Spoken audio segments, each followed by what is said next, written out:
ಗೌತಮರೇ, ನಾನು ಸ್ವಲ್ಪ ಹೊರಗೆ ಹೋಗಿ ಬರ್ತೀನಿ. ಒಂದು ನಿಮಿಷ ಇರ್ರಿ. ಎಲ್ಲಿಗೆ ಹೋಗ್ತಾ ಇದ್ದೀರಾ? ಸಾರಿ, ಹೊರಗಡೆ ಹೋಗ್ಬೇಕಾದ್ರೆ ಎಲ್ಲಿಗೆ ಹೋಗ್ತಾ ಇದ್ದೀರಾ ಅಂತ ಕೇಳಬಾರ್ದು. ಬಟ್ ನಾವು ತಾನೇ. ಓಕೆ. ಇನ್ನು ಬೆಳಗ್ಗೆ ನನ್ನ ಫ್ರೆಂಡ್ ಒಬ್ಬರನ್ನ ಮೀಟ್ ಮಾಡಕ್ಕೆ ಹೋಗ್ತಿದ್ದೀನಿ. ಓ, ಯಾರು? ದೂರದವರಾ ಹತ್ತಿರದವರಾ? ಹತ್ತದ ಫ್ರೆಂಡೇ, ಕ್ಲೋಸ್ ಫ್ರೆಂಡ್. ಬೆಸ್ಟ್ ಫ್ರೆಂಡಾ? ನನಗೆ ಗೊತ್ತಿಲ್ದಿರೋರು. ಯಾರು ಅದು? ಹಾ, ನಿಮಗೆ ಅವ್ರು ಗೊತ್ತಿಲ್ಲ. ಅವರು ಇಷ್ಟು ದಿನ ಇಂಡಿಯಾಲಿ ಇರಲಿಲ್ಲ. ಈಗ ತಾನೇ ಬಂದಿದ್ದಾರೆ, ಕರೆದಿದ್ದಾರೆ. ಸೊ ಅದಕ್ಕೆ ಮೀಟ್ ಮಾಡಕ್ಕೆ ಹೋಗ್ತಿದ್ದೀನಿ. ಹಾ, ಸರಿ ಇರಿ, ನಾನು ರೆಡಿ ಆಗಿಬಿಡ್ತೀನಿ. ಡ್ರಾಪ್ ಮಾಡ್ತೀನಿ.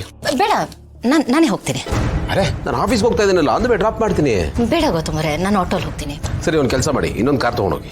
ಬೇಡ, ನಿಮಗೆ ನನ್ನ ಬಗ್ಗೆ ಗೊತ್ತಲ್ವಾ, ನನಗೆ ಕಾರು ಡ್ರೈವರ್ ಅದೆಲ್ಲ ಕಂಫರ್ಟಬಲ್ ಆಗಿಲ್ಲ. ನಾನು ಆಟೋಲ್ಲಿ ಹೋಗ್ತೀನಿ, ಪ್ಲೀಸ್. ಇದೇನ್ರಿ ನೀವು, ನಾನು ಡ್ರಾಪ್ ಮಾಡ್ತೀನಿ ಅಂದ್ರೂ ಬೇಡ ಅಂತಿದ್ದೀರಾ, ಇನ್ನೊಂದು ಕಾರ್ ತೊಗೊಂಡೋಗಿದ್ರು ಅದನ್ನೂ ಬೇಡ ಅಂತೀರಾ. ಕಾರ್ ಇರೋದಕ್ಕೆ ಆಯ್ತು, ಪೂಜೆ ಮಾಡಕ್ಕ? ಇಲ್ಲ, ಬಟ್ ನಾನು ಆಟೋಲ್ಲಿ ಹೋಗ್ತೀನಿ. ಅದು ಅಲ್ಲದೆ ನೀವು ಆಫೀಸ್ಗೆ ಹೋಗ್ತಾ ಡ್ರಾಪ್ ಮಾಡ್ತೀನಿ ಅಂತಿದ್ದೀರಲ್ಲ, ನಾನು ಹೋಗ್ತಿರೋ ದಿಕ್ಕೇ ಬೇರೆ. ಓ, ನಿಮ್ದೊಂದು ದಿಕ್ಕು, ನಂದು ಬೇರೆನೇ ದಿಕ್ಕ.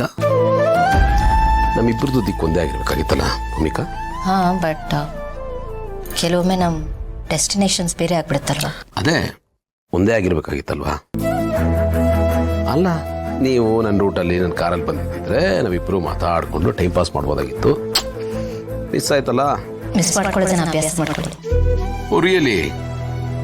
ಮಾತಿಗೆ ಹೇಳಿದ್ರೆ ಲೇಟ್ ಆಗ್ತದೆ, ಬಂದು ಮಾತಾಡ್ತೀನ. ಲೇಟ್ ಆಗ್ತದೆ, ಬಾಯ್.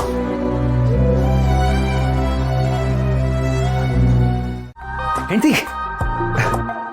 ನೀವು ಅದಕ್ಕೆ ಏನೋ ತುಂಬ ಡೀಪಾಗಿ ಮಾತಾಡ್ತಾ ಇದ್ರಿ. ಏನು ವಿಷಯ? ಕೊನೆಗೂ ಅಕ್ಕ ತಂಗಿ ರೀಯುನೈಟ್ ಆಗ್ಬಿಟ್ರಿ ಅಲ್ಲ? ಏನ್ ಮಾತಾಡ್ತಿದ್ದೀರಾ ನೀವು? ನೀವು ಮಾತಾಡ್ತಿರೋದು ನಿಮ್ಗಾದ್ರೂ ಅರ್ಥ ಆಗ್ತಾ ಇದೆಯಾ? ಏನ್ ತಮಾಷೆ ಮಾಡ್ತಿದ್ದೀರಾ ನೀವು? ರೀ ಅಪೇಕ್ಷೆ, ನಾನು ಹೇಗ್ರಿ ತಮಾಷೆ ಮಾಡಲಿ? ನಾನು ಏನು ನೋಡಿದೆ ಅದನ್ನೇ ಹೇಳ್ತಾ ಇದ್ದೀನಿ. ಅದಕ್ಕೆ ನಿಮ್ಮ ಹತ್ರ ಏನೋ ಹೇಳ್ಕೊತಾ ಇದ್ರು, ನೀವು ಕೇಳ್ತಾ ಇದ್ರಲ್ಲ, ಅದಕ್ಕೆ ಕೇಳದ್ನಪ್ಪ. ಇಲ್ವಲ್ಲ, ನಾನು ಅವಳ ಹತ್ರ ಏನೂ ಮಾತಾಡಿಲ್ಲ. ನಾನು ಏನು ಅಂತ ಕೇಳ್ದೆ, ಅವಳು ಏನು ಇಲ್ಲ ಅಂತ ಪಟ್ಟಂತ ಹಾಗೆ ಹೋಗ್ಬಿಟ್ಲು. ಈ ಅಪೇಕ್ಷೆ ಏನು ಸುಳ್ಳು ಹೇಳ್ತಾ ಇದ್ದೀರಾ? ನಾನೇನು ಕಣ್ಣಾರೆ ನೋಡಿದ್ದೀನಿ. ಅದಕ್ಕೆ ಏನು ನಿಮ್ಮ ಹತ್ರ ತುಂಬ ಫೀಲಿಂಗ್ಸ್ ಇಂದ ಹೇಳ್ಕೊತಾ ಇದ್ರು, ನೀವು ಪೇಷನ್ಸ್ ಅಂತ ಕೂತ್ಕೊಂಡು ಕೇಳ್ಕೊತಾ ಇದ್ರಲ್ಲ. What's the matter? ಓ, ನನಗೆ ಈಗ ಅರ್ಥ ಆಗ್ತಿದೆ ಪಾರ್ಥ. ನಾನು ಇಯರ್ ಪಾಡ್ಸ್ ಹಾಕೊಂಡು ನನ್ನ ಪಾಡಿಗೆ ನಾನು ಸಾಂಗ್ ಕೇಳ್ಕೊಂಡು ಕೂತಿದ್ದೆ. ಆ ಟೈಮಲ್ಲಿ ಅಕ್ಕ ಅಲ್ಲಿಗೆ ಬಂದಿದ್ದಾಳೆ. ಅವಳು ಏನೋ ಹೇಳಿದಾಳೆ, ನನಗೆ ದೇವರಾಣೆಗೂ ಏನೂ ಕೇಳಿಸಿಲ್ಲ. ಆಮೇಲೆ ಸ್ವಲ್ಪ ಹೊತ್ತಾದ್ಮೇಲೆ ಅವಳು ನನ್ನ ಭುಜದ ಮೇಲೆ ಕೈ ಇಟ್ಲು. ನಾನು ಅದಕ್ಕೆ ತಿರುಗಿ ಏನು ಅಂತ ಕೇಳಿದೆ. ಅವಳು ಏನೂ ಇಲ್ಲ ಅಂತ ಹಾಗೆ ಹೊರಟೋದ್ಲು. ಅಲ್ಲಷ್ಟೇ ನಡೆದಿದ್ದು. ನಾನು ಆಮೇಲೆ ಅವಳಿಗೆ ಏನಿರೋದು ನನ್ನ ಹತ್ರ ಮಾತಾಡೋದಕ್ಕಂತ ಸುಮ್ಮನಾದೆ. ರೀ, ಏನ್ರಿ ಹೇಳ್ತಾ ಇದ್ದೀರಾ? ಪಾಪ ಅದಕ್ಕೆ ನಿಮ್ಮ ಹತ್ರ ಏನು ಹೇಳ್ಕೊಳಕ್ ಬಂದಿದ್ರು ಏನೋ. ಅದು ಗ್ಯಾರಂಟಿ ಏನೋ ಇಂಪಾರ್ಟೆಂಟ್ ವಿಷಯ ಆಗಿರುತ್ತೆ. ಬಟ್ ನೀವು ಟೋಟಲಿ ನಾಟ್ ರೀಚಬಲ್ ಅಲ್ಲ. ಅರೆ, ಅದು ನನ್ನ ತಪ್ಪಲ್ಲ.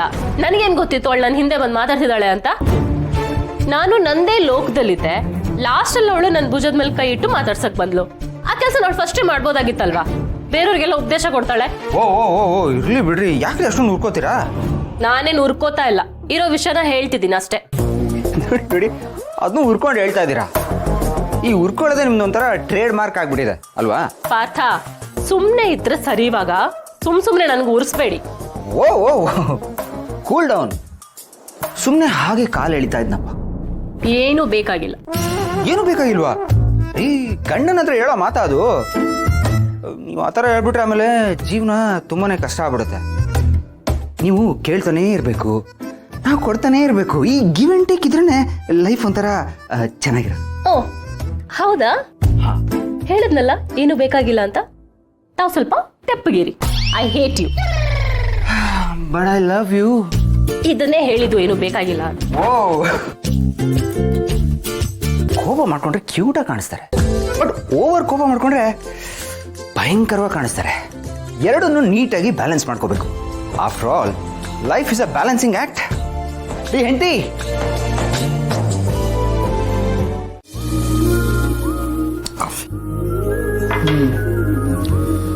ಭೂಮಿ ಹತ್ರ ಮಾತಾಡಿದ್ಯಾ?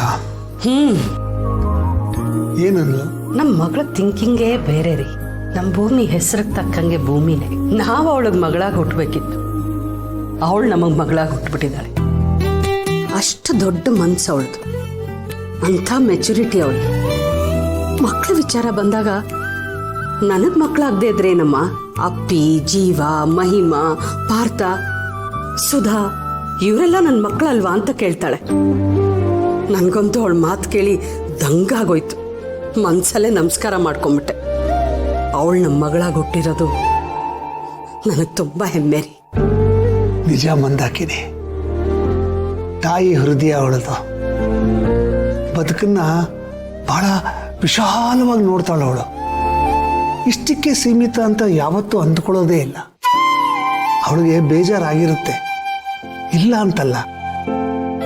ಆದರೆ ಅದನ್ನ ಮೀರೋದು ಹೇಗೆ ಅಂತ ಅವಳಿಗೆ ಗೊತ್ತು.